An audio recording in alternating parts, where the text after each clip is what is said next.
Everyone. अब हम एक नया टॉपिक कवर करेंगे जो कि पैराथायरॉयड ग्लैंड। ठीक है, तो ये उसका स्ट्रक्चर है। स्ट्रक्चर आप देख ले ध्यान से। चलिए अब इसके बारे में समझते हैं। पैराथायरॉयड जो है वो पोस्टीरियर सरफेस, जो लेटरल लोब होता है ना हमारे थायरॉयड ग्लैंड के, उसके पोस्टीरियर सरफेस पे प्रेजेंट होता है। ठीक है, इसके अंदर दो pair of small bodies present होते हैं जो कि ओवल शेप के होते हैं। राउंड मास ऑफ टिश्यूज होते हैं और जो भी मास है वो लगभग 40 मिलीग्राम मतलब 0.04 ग्राम का होता है।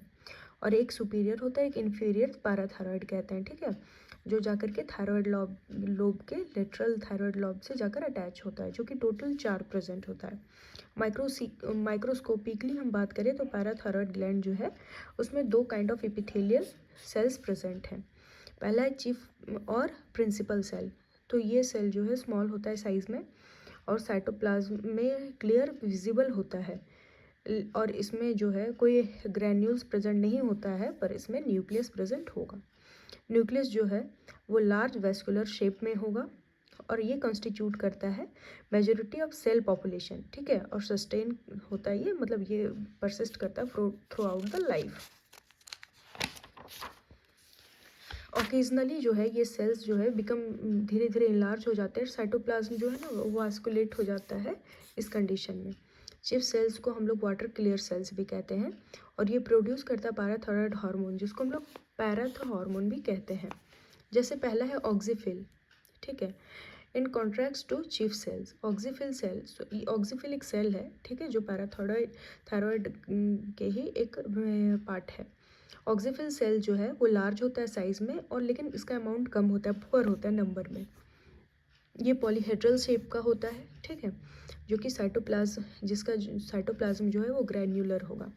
साइटोप्लाज्म जो बोथ टाइप ऑफ सेल है उसमें फैटी ग्रैन्यूल्स प्रेजेंट होगा, ग्लोब्यूल्स प्रेजेंट होगा, जिसका नंबर जो है एज के साथ इंक्रीज होते जाता है। अब हम पैराथायरॉयड हार्मोन की बात करें तो मेजर रेगुलेशन होता है ना, मेजर रेगुलेशन लेवल जो होता है वो calcium ions, magnesium ions, phosphate ions के लिए होता है ब्लड में। स्पेसिफिक एक्शन जो है पैराथायरॉयड हार्मोन का ये होता है कि जैसे उसका नंबर इंक्रीज होगा वो एक्टिव ऑस्टियोक्लास्ट में अपना काम करने लगेगा और इसके कारण जो है रीएब्जॉर्प्शन और आयनिक कैल्शियम, उससे आयनिक कैल्शियम रिलीज होता है और फॉस्फेट आयन रिलीज होता है ब्लड में। ठीक है, पैराथायरॉयड हार्मोन जो है वो किडनी पे भी काम करता है। कैसे काम करता है, ये स्लो कर देता है रेट को, जिससे कैल्शियम आयन और मैग्नीशियम आयन जो है वो ब्लड से जा कर के यूरिन के थ्रू बाहर निकलने लगता है। It increases loss of phosphate ion from the blood into the urine. और फॉस्फेट आयन का भी लॉस्ट जैसे हमारे बॉडी से जो है ना उसको ले जा करके वो यूरिन को दे रहा है किडनी के थ्रू फिल्टर आउट करके। तो पैराथायरॉयड हार्मोन जो है वो डिक्रीज कर देता है फॉस्फेट आयंस को भी। ठीक है, और इंक्रीज कर देता है कैल्शियम, मैग्नीशियम और मैग्नीशियम आयंस के लेवल्स को। प्रमोट करेगा हार्मोन कैल्सिटेरॉल का फॉर्मेशन, जो कि विटामिन डी का एक एक्टिव फॉर्म है। ठीक है, अब कैल्सिट्रायोल का क्या काम है, इसको हम लोग 1 to 5 डाईहाइड्रोक्सी विटामिन D3 भी कहते हैं।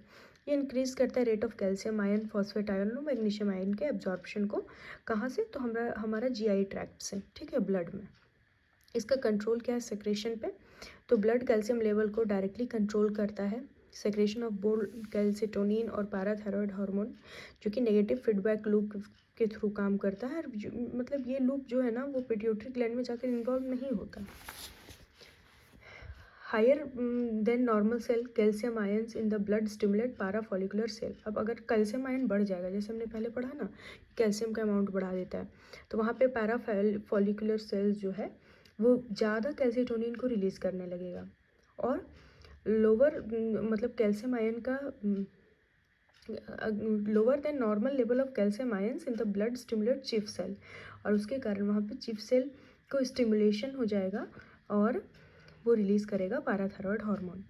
अब पैराथायरॉयड हार्मोन जो है प्रमोट करता है बोन के रीअब्जॉर्प्शन, एक्स्ट्रा सेलुलर मैट्रिक्स से। ठीक है, मतलब बोन के एक्स्ट्रा सेलुलर मैट्रिक्स से उसका रीअब्जॉर्प्शन को स्टार्ट कर देगा, जिससे कि कैल्शियम आयन रिलीज होगा ब्लड में और स्लो करेगा कैल्शियम आयन के लॉस को यूरिन से। ठीक है, तो पैराथायरॉयड हार्मोन जो है स्टिमुलेट करता है किडनी को ताकि वो सिंथेसाइज करे कैल्सिट्रायोल को, जो कि एक एक्टिव फॉर्म है विटामिन डी का। तो कैल्सिट्रायल जो है स्टिमुलेट करता है absorption of ions, calcium ions from the blood, और हमारे जो GI ट्रैक्ट है उससे, और हेल्प करेगा ब्लड में कैल्शियम के लेवल को बढ़ाने में। उसके बाद हम लोग हाइपोपैराथायरॉयडिज्म की बात करें तो एक प्रोमिनेंट कैरेक्टरिस्टिक है हाइपोथैलेमस से, जिसमें कि बोथ मैन और एनिमल में ये नर्वस सिस्टम के एक्साइटेबिलिटी के टाइम में इसका अमाउंट जो है इंक्रीज कर जाता है। कैल्शियम प्ले करता है एक इम्पॉर्टेंट रोल, जिससे हम जो मेम्ब्रेन है उसमें परमेबिलिटी, सोडियम और पोटेशियम के परमेबिलिटी को, जिससे जो प्रोसेस होता है ना डीपोलराइजेशन और रीपोलराइजेशन, उसको हम डिटेक्ट करके समझ सकते हैं।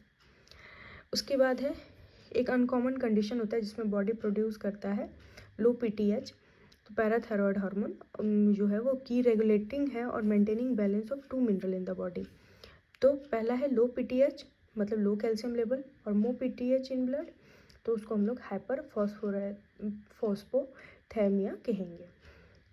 ये कॉज करता है वाइड रेंज ऑफ सिम्टम, जैसे कि मसल क्रैम्प्स हो गया, पेन हो गया, ट्विचिंग हो गया। इसके ट्रीटमेंट की बात करें तो हम लोग को सप्लीमेंट लेना पड़ता है बाहर से कैल्शियम और फॉस्फोरस को रिस्टोर करने के लिए। कैल्शियम कार्बोनेट, विटामिन D लिया जाता है, या फिर सर्जिकल रिसेक्शन और ऑटो इम्यून भी कुछ ट्रीटमेंट है इसके। अब हम हाइपर पैराथायरॉयडिज्म की बात करें तो जब हमारे जो पैराथायरॉयड ग्लैंड है वो high amount of parathyroid hormone को रिलीज करेंगे ब्लड स्ट्रीम में, तो हम लोग हाइपर पैराथायरॉयडिज्म कहेंगे। टाइप्स की बात करें तो प्राइमरी होते हैं, जो प्रॉब्लम जो है ना विद इन पैराथायरॉयड ग्लैंड में ही होता है, ठीक है। बिनाइन मतलब बहुत कम अमाउंट में, मतलब बेनाइन मतलब होता है वैसे कैंसरस सेल जो डिवाइड नहीं करते हैं मल्टीप्ली, ठीक है, और वहाँ पे ट्यूमर हो जाता है। उसके बाद हम सेकेंडरी हाइपर पैराथायरॉयडिज्म की बात करें तो जब ग्लैंड फाइन होगा, मतलब ग्लैंड ठीक होगा, लेकिन जो कंडीशन जो है जैसे कि किडनी फेलियर हो जाएगा, कैल्शियम लेवल कम होने के कारण हमारे बॉडी में बहुत ज़्यादा पैराथायरॉयड हार्मोन रिलीज होने लगेगा। टर्शरी में क्या होता है, जब बहुत टाइम तक सेकेंडरी हाइपर थायरॉयडिज्म बहुत टाइम तक रह जाता है ना, तो इसके कारण से हमारी बॉडी में बहुत सारे प्रॉब्लम होने लगते हैं, जैसे एडवांस्ड किडनी फेलियर वगैरह। तो इसका उपाय है कि सर्जरी कराएं, मेडिकेशंस लें, लाइफस्टाइल को चेंज करें। Thank you so much.